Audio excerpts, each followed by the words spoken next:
ఉద్యోగాల అవకాశాలు లేవు. తర్వాత అంతా వెనకబడి ఉంటుందని అనుకుంటున్నాం కానీ ఏది కూడా అభివృద్ధి అనేది లేదు. తర్వాత ఏంటంటే పథకాలు అనేవి కామన్. పథకాలు అనేది ఇప్పుడు ఈయన కొత్తగా న్యూగా పెట్టారు కాబట్టి బిఫోర్గా ఏమీ లేదు. ఓన్లీ ఒక పథకాలు ఒకటే అమలు చేశారు. అది హ్యాపీ అనుకోవచ్చు 50%. 50% అయితే లేదు. వైఎస్ రాజశేఖరరెడ్డి గారి టైంలో ఏదైతే ఇది ఉందో ఈయన కూడా అలాగే తీసుకొచ్చారు. కాకపోతే ఏంటంటే ఈ పథకాలు తప్పించి ఇంకా అభివృద్ధి ఏమీ లేదన్నమాట. ఏంటంటే అభివృద్ధి అంటే ఎలాగంటే ఉద్యోగ అవకాశాలు డెవలప్మెంట్ కంపెనీలో ఏమైనా వచ్చే అవకాశాలు లేవు యూత్కి.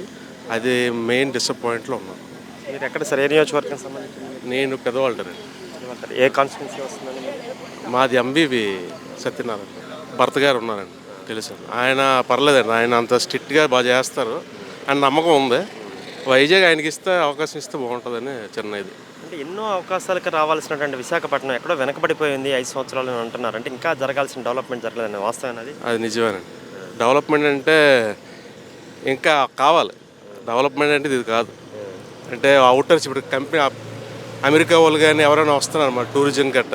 ఇంకొంచెం డెవలప్మెంట్ ఇంకా చేస్తే అవుట్ ఆఫ్ కంట్రీ కూడా మన గురించి వైజాగ్ అంతవరకు వెళ్ళి మంచి డెవలప్మెంట్ అయ్యింది అనే వరకు ఆ స్టేజ్ తీసుకెళ్ళాలంటే ఇంకా డెవలప్ అవ్వాలి. విశాఖపట్నం ఉన్న ఆస్తులను కూడా చాలా మటుకు తాకట్టు పెట్టేశారు అనే మాట వినిపిస్తూ ఉంది. ప్రైవేట్ ఆస్తులు, చాలా ఆస్తులు తాకట్టు పెట్టారండి. తాకట్టు పెట్టడం అంటే మరి అది మనకి కొంతవరకే తెలుసు, పూర్తిగా అంత ఐడియా లేదు కదా. మీరేం పని చేస్తుంటారు? నేను హోటల్లో మేనేజర్. కంపెనీ పరంగా డెవలప్మెంట్ పరంగా ఇంకా అవ్వాలి. నెక్స్ట్ వస్తే ఎవరు మారుద్ది అనుకుంటున్నారా ప్రభుత్వం? మీ అంచనా మారుద్దనే అవకాశం ఉంది స్టేట్లో కూడా. కాకపోతే వెనకేం జరుగుతుంది మనకు తెలియదు. మామూలుగా అయితే మీ అభిప్రాయం అయితే మారాలండి. Okay, thank you. వైజాగ్ అయితే డెవలప్మెంట్ భర్త గారు వస్తే బాగుంటుంది నాకు చిన్న ఉద్దేశం. ఎవరు సార్ సమస్యలు పోరాటం అంటే ఇప్పుడు చూస్తున్నాం కదా. ఇప్పుడంటే మనకి పోరాటం అంటే ప్రతి కష్టం వచ్చినా సరే వెళ్ళి, ఇప్పుడు ప్రజెంట్ స్టార్టింగ్ కాబట్టి వీళ్ళు అడుగుతున్నారు వాళ్ళ పార్లమెంట్లో మీ వాయిస్ బలంగా వినిపించగలరు. బలం వినిపించగలరు. సేమ్ మన ఎవరు ఇప్పుడు రామ్మోహన్ నాయుడు గారు ఎలాగో అలాగా స్పీచ్ అవ్వగానే నా ఉద్దేశం. కిషోర్ గారు నమస్తే సార్. ఏం పని చేస్తూ ఉంటారు సార్? నేను రిటైర్డ్ అయిపోయాను. పోలీస్గా రిటైర్డ్ అయ్యాను. ఏమీ లేదు సార్, అందరూ అభిప్రాయం ప్రకారం ఏంటంటే విశాఖపట్నం ఇంకా అభివృద్ధి చెందాల్సి ఉంది, కొన్ని ఎంప్లాయ్మెంట్ రాకపోవటం వల్ల ఇలాగే ఉంది అనే దాని మీద మీ అభిప్రాయం ఏంటంటే డెవలప్మెంట్స్ పరంగా? ఎప్పుడు కూడా ఉన్నదండి, ఇప్పుడే కాదు, ఇప్పుడు అనాది కూడా వస్తుంది అన్ఎంప్లాయ్మెంట్. ఇప్పుడు మా చిన్నదాని నుండి కూడా అన్ఎంప్లాయ్మెంట్ ఉంది. ఇప్పుడు అన్ఎంప్లాయ్మెంట్ అంటే ఏంటి ఉంది, ఇప్పుడే ఇంకా పెరిగాయి. ఏ పని అని చేసుకోవచ్చు. స్విగ్గీలు, జొమాటో ఇవన్నీ రకరకాలు వచ్చాయి కదా, సాఫ్ట్వేర్లు. ప్రైవేట్ సెక్టర్స్ వచ్చాయి. మీది ఏ కాన్స్టిట్యున్సీ సార్? మాదండి ఇక్కడే తూర్పు. మరి భర్త గారి గురించి ఏమన్నా? ఎంఈవి గారు అబ్బాయిని ఎంపీగా నిలబడతా ఉన్నారు. నిలబడి అండి, మంచిదే కదా. మంచివారు ఎవరు వచ్చినా మంచిదే కదా. చెప్పండి, ఎలా ఉండబోతుంది సార్ రాబోయే ఎలక్షన్స్లో? సంక్షేమం ఇచ్చాం కాబట్టి మాకే అర్హత ఉంది, ఓటు అడిగే అర్హత అని వాళ్ళు లేదు, సంక్షేమంతో పాటు డెవలప్మెంట్ ఉండాలా, ఎంప్లాయ్మెంట్ ఉండాలనేది అన్ని వర్గాలను కలుపుకొని వెళ్ళిపోతున్నారు. కొంతమందికి ఇక్కడ ఆస్తులు పోతున్నాయి, కొంచెం కబ్జాలకు గురవుతున్నారు. అవును, అందరూ అనుకుంటున్నారు. రాయలసీమ నుంచి వచ్చేసి బాధ కలిగిన వాళ్ళకు బాధ అనిపిస్తుంది, మంచి జరిగిన మంచి అనిపిస్తుంది. కబ్జాలు ఇలాంటివి, తాకట్టు పెట్టడాలు, గవర్నమెంట్ ఆస్తులు తాకట్టు పెట్టడాలు ఇలాంటివి కానివ్వండి, ప్రైవేట్ పరం చేయటం కానీ, అవన్నీ ఓవరాల్గా తెలియని మాటలు వస్తుంటాయండి. గ్యాపిక్స్ అంటారు కదా, అలాంటివి వస్తుంటాయి. అది నిజమెంతో అబద్ధంతో మనకి ఎవరు తెలియదు కదా, అవుతేనే తెలుస్తుంది. ఏం పని చేస్తుంటారు రాజేష్? మేము హాస్పిటల్లో ఆక్సిజన్ పైప్ లైన్స్ చేస్తుంటాం. ఓటు హక్కు ఉందా? ఉందన్న. ఇక్కడ ఏ నియోజకవర్గం ఇది? తూర్పు నియోజకవర్గం. ఏంటి ఎంపీ భర్త గారి గురించి ఏమైనా ఐడియా ఉందా? లాస్ట్ టైం అయితే మరి ఎంఈవి సత్యనారాయణ గారు పోటీ చేశారు. అవును.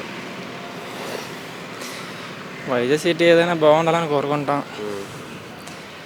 మన సిటీ కోసం మాట్లాడి మంచిగా యువకులకి అందరికీ జాబ్స్ వచ్చేలా చూస్తే ఎవరికైనా ఓటేస్తే హక్కు ఉంటుంది కాబట్టి వేస్తారు. ఓకేనా? అంటే కొంచెం ఎలాగ ఉంది ఈ 4-5 years జగన్మోహన్ రెడ్డి పరిపాలన మీకు ఏమనిపించింది? మాకైతే జాబ్సే లేవండి. చదువుకొని ప్రిపరేషన్లో ఉన్నా సరే జాబ్స్ లేవు, ఎంప్లాయ్మెంట్ లేదంటాం. ఇబ్బందిగా ఉందా? బాగా. ఓటు ఉందా నీకు? ఉందన్న. లాస్ట్ టైం కూడా ఉంది. లాస్ట్ టైం టీడీపీకే వేస్తాం. మా దగ్గర వాళ్ళప్పుడు గారే గెలిచారు లాస్ట్ టైం నుంచి. ఈసారి ఎలా ఉంటుందో చూడాలి మరి. ప్రభుత్వం మారాలనుకుంటున్నావా? మారాలని కోరుకుంటున్నాను.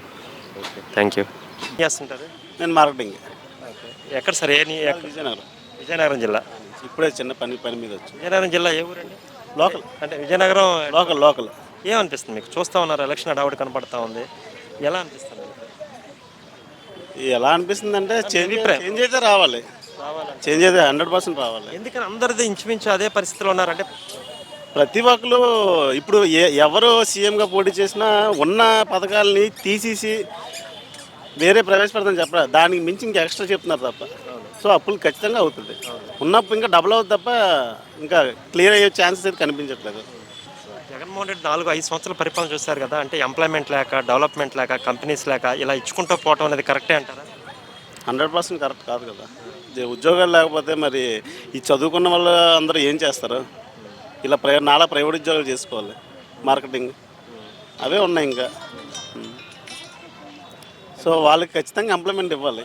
అదేదో ఎవ్రీ ఇయర్ జనవరి 1 జాబ్ క్యాలెండర్ ఉన్నారు, ఇప్పుడు వచ్చి ఒక క్యాలెండర్ కూడా ఇవ్వలేదు. అన్నీ చాలా ఫ్లాప్లు ఉన్నాయి. గవర్నమెంట్ ఎంతసేపు అతను చేసే పథకాలే చెప్తున్నారు తప్ప ఇంకేం చెప్పట్లేదు, ఇచ్చిన పథకాలు. అది అయినా పథకాలు కూడా వేస్ట్, అంటే ఊరకనే ఇచ్చినట్టుంది. అంటే జాబ్ వీళ్ళు ఓట్ బ్యాంక్ కొనుక్కున్నట్టుంది. అది ఇప్పుడు తీసుకున్నారంటే ఖచ్చితంగా వాళ్ళ ఫ్యామిలీ అందరూ ఒకటే ఆలోచిస్తారు, వేయిపోతే ఆ పథకాలు నాకు రాదు, ఖచ్చితంగా ఓటు వేయాలి. అదే కాన్సెప్ట్. జగన్కి ఓటు వేయాలనుకుంటారు తప్ప వేరే వాళ్ళకి వేయాలని అనుకోరు కదా. అంటే ఇప్పుడు నువ్వు చదువుకున్నోడి నీకు ఉద్యోగం రాలి కాబట్టి నువ్వు అటు మాట్లాడుతున్నావు, కానీ రూరల్ ఏరియాస్లో పల్లెటూళ్ళల్లో ఉన్న వాళ్ళు మాకు ఇచ్చాడు కదా, ఎవడు ఎక్కడ పోతే చెప్తున్నాను, నాకు ఇచ్చారు సో నేను జగన్కే వేయాలి. వాళ్ళు అదే అనుకుంటారు, వాళ్ళకి ఫ్యామిలీలో ఉన్న వాళ్ళు కూడా అదే అనుకుంటారు. అదే మీరు పల్లెటూరుకి వెళ్తే చాలామంది మ్యాక్సిమం ఒక ఫ్యామిలీకి దరిదాపు ₹1,00,000 వస్తుంది సంవత్సరానికి, ఒక ఫ్యామిలీకి. అంటే విలేజ్ సైడ్ వెళ్తే మీకు సిటీస్లో ఎవరో వాళ్ళకి ఎలిజిబుల్ ఉన్న వాళ్ళకే వస్తుంది. విలేజ్ సెక్టర్కి వెళ్తే ప్రతి ఇంటికి ₹1,00,000 వస్తుంది ఖచ్చితంగా, ఏదో పథకం కింద. వాళ్ళని వేస్తారు, పోయి ఖచ్చితంగా వేస్తారు కదా. వేయకపోతే మరి వాళ్ళకి గవర్నమెంట్ మారితే మరి ఆ పథకాలు రావు కదా వాళ్ళకి. ఆ ₹1,00,000 కోసం మళ్ళీ వాళ్ళు వెయ్యాలి ఖచ్చితంగా వాళ్ళు. అలాంటి వాళ్ళు ఇస్తే జగన్ గెలుస్తాడా? అది మరి చెప్పలేం కదా. మరి అదే కదా, మీరు టౌన్ సెక్టర్కి వచ్చేసరికి మారిపోతుంది. ఎంప్లాయీస్ ఎవరు మ్యాక్సిమం చాలా వ్యతిరేకత ఉన్నారు. ఎంప్లాయీస్ అందరూ గవర్నమెంట్ ఎంప్లాయీస్, టీచర్స్ చాలా. ఈ టౌన్ సెక్టర్ సిటీస్కి వచ్చేసరికి మరి మ్యాక్సిమం కష్టం. ఆ విలేజ్ సెక్టర్ అంతాను మీకు వైసీపీకే ఉంటుంది, ఎందుకంటే పథకాల కోసం. Thank you. రాబోయే ఎలక్షన్ బాగానే ఉన్నది అనుకుంటున్నాం, ఎవరికి వస్తుందో చెప్పలేము. మంచి పోటీగా ఉంది. పోటీగా ఉందంటారా? అంటే ఇక్కడ ఎంపీగా భరత్ గారు నిలబడుతున్నారు, మన ఎంపీగా ఎలా ఉండబోతోంది? ఆ సంగతి ఇప్పుడు మేము ఎలా చెప్తామండి. అంటే ఎవరిని ఎంచుకుంటే బాగుంటుంది అనేది విశాఖపట్నం పరిస్థితులను బట్టి కానీ, ఈ 5 సంవత్సరాలు జరిగిన డెవలప్మెంట్స్ గురించి కానీ ఒక నిర్ణయం రావచ్చు కదా. ఇప్పుడు ఆ నిర్ణయం ఇప్పుడు మేము చెప్పామంటే అక్కడ మేము దోషులు వెళ్ళిపోతాం. చెప్పలేం కాదు, అది సమయమే చెప్తుంది. విశాఖపట్నం అభివృద్ధి ఎలా ఉందండి 5 సంవత్సరాలు? అభివృద్ధి మరి అంతగా బాగులేదు. రోడ్లు గీడ్లు అన్నీ పాడైపోయినాయి. అన్నీ అవుతాయి అలాగ అభివృద్ధి. అంటే మళ్ళీ సంక్షేమ పథకాలతో పాటు జగన్మోహన్ రెడ్డి వస్తే నేను అభివృద్ధి చేస్తాను అంటున్నాడు, నమ్మే పరిస్థితి ఉందా జనాలు? నమ్మే పరిస్థితి ఉన్నది లేదు, రెండును. ఆయన తలంచుకుంటే మళ్ళీ పరిస్థితి బాగుపరచవచ్చు, జగన్ గారు బాగుపరచవచ్చు. లేకపోతే ఇప్పుడు మాత్రం ప్రస్తుతానికి బాగులేదు. ప్రస్తుతానికి బాగులేదు. ఏ విధంగా బాగోలేదు? ఏ విధంగా అంటే రోడ్లు అవి బాగులేవు, ఇంకా కొన్ని సమస్యలు ఉన్నాయి, చాలా రకాల సమస్యలు ఉన్నాయి, ఒకే సమస్య కాదు. అంటే అభివృద్ధి కుంటుపడి విశాఖపట్నం పరంగా కొంత ఇన్సెక్యూరిటీ ఉందంటారా జనాలు? ఇన్సెక్యూరిటీ ఉంది. ఏంటంటారు దీనికి? ఓటే పరిష్కారం? ఓటే పరిష్కారం. ఓటు ఎవరు గెలిస్తే వాళ్ళదే కదా ప్రభుత్వం. టీచర్ అండి, కేకేఆర్ గౌతమ్ స్కూల్లో ఫ్యాకల్టీ. Private teacher work. ఇక్కడ ఏ నియోజకవర్గం? మాది సాలూరు అండి. సాలూరు అంటే ఆల్మోస్ట్ విజయనగరం. విజయనగరం డిస్ట్రిక్ట్. ఏమనిపిస్తుంది మీకు? ప్రభుత్వం మారే పరిస్థితి కనిపిస్తుంది అంటున్నారా? మరి నిరుద్యోగులకి ఏం లేదు కదా సార్, వచ్చిగానే సచివాలయాలు తీశాడు ఆయన. మా పర్పస్ని అయితే డిఎస్సి 2018లో తీశాడు, ఇప్పుడు వచ్చేం తీయలేదు. కానిస్టేబుల్ తీయలేదు, అంటే తీసినా అవి భర్తీ చేయలేదు. మెయిన్ ఎంప్లాయ్మెంట్ చాలా వెనకబడిపోయింది. అదే కొంచెం శోచనీయం. కంప్లీట్ పేద ప్రజలు ఉంటారు కదా, వాళ్ళకైతే ప్రాబ్లం లేదు. ఎందుకంటే కూలీ నాలి చేసుకుని ఇంత అంత ప్రభుత్వ సహాయం వస్తుంది, వెళ్ళిపోతుంది. కానీ తక్కిన మనలాంటి మిడిల్ క్లాస్ వాళ్ళకి చాలా ప్రాబ్లం అనేది అవుతుంది. అంటే ఎట్లా ఈ పథకాలు తీసుకుంటున్న వాళ్ళైనా సరే కృతజ్ఞతతో ఉన్నారా అంటే, లేకపోతే గవర్నమెంట్ మారే కృతజ్ఞత అనేది దేనికంటే రాచరికం కాదు కదా కృతజ్ఞత ఉండడానికి. కృతజ్ఞత ఎందుకు ఉండాలి? ఆయన డబ్బులేం తీసి ఇవ్వట్లేదు కదా. రాచరికం అయితే కృతజ్ఞత. కృతజ్ఞత మీన్స్ రాచరికం ఉంటే కదా కృతజ్ఞత. సర్వీస్ అది. నేను చేసేది వేరు, సర్వీస్ నేను అప్పు చేసి ఇచ్చే డబ్బులు దానికి ప్రజల కృతజ్ఞత చూపించాలి. ఉపయోగపడవు కదా. డబ్బు ఎప్పుడు ఉపయోగపడదు కదా సార్. డబ్బు అనేది ద్రవ్యం, నీటిలా కరిగిపోయి వెళ్ళిపోద్ది. అభివృద్ధి ఉండాలి, ఎంప్లాయ్మెంట్ ఉండాలి. అవేవి లేకపోవడం ఇది ఇలా జరుగుతుంది. నేను అనలేదన్నమాట. జగన్మోహన్ రెడ్డి అంటున్నాడు నాకు ఒకసారి మళ్ళీ ఇంకొకసారి అవకాశం ఇవ్వండి, మళ్ళీ కృతజ్ఞత చూపించండి అని అంటున్నాడు. కృతజ్ఞత ఎందుకు చూపెట్టకూడదండి? సర్వీస్ చేసే వాళ్ళకి మళ్ళీ అవకాశం కల్పించాలి. కానీ కృతజ్ఞత వేరు, సర్వీస్ వేరు. అంటే తెలివి పండిట్గా నాకున్న అభిప్రాయం నేను చెప్తాను. మారే పరిస్థితి అయితే కనపడుతుంది. మారే పరిస్థితి అయితే మూడొంతులు కనబడుతుంది సార్. మీ నియోజకవర్గం ఎలా ఉందండి? మా నియోజకవర్గం ట్రైబుల్ ఎక్కువ ఉంటారు కాబట్టి కొంచెం ఇదనేది. కానీ అక్కడ కూడా చాలామంది చేంజ్ అయ్యారు. ఎందుకంటే ప్రతి ట్రైబల్ హౌస్లో ఒక ఎంప్లాయ్ ఉన్నాడు. ప్రతి ఎంప్లాయ్కి కూడా కొంచెం కష్టాలు అనేవి ఉన్నాయి కాబట్టి మారే అవకాశం అనేది ఉంటుంది. నెక్స్ట్ ఏంటంటే ఆయన 4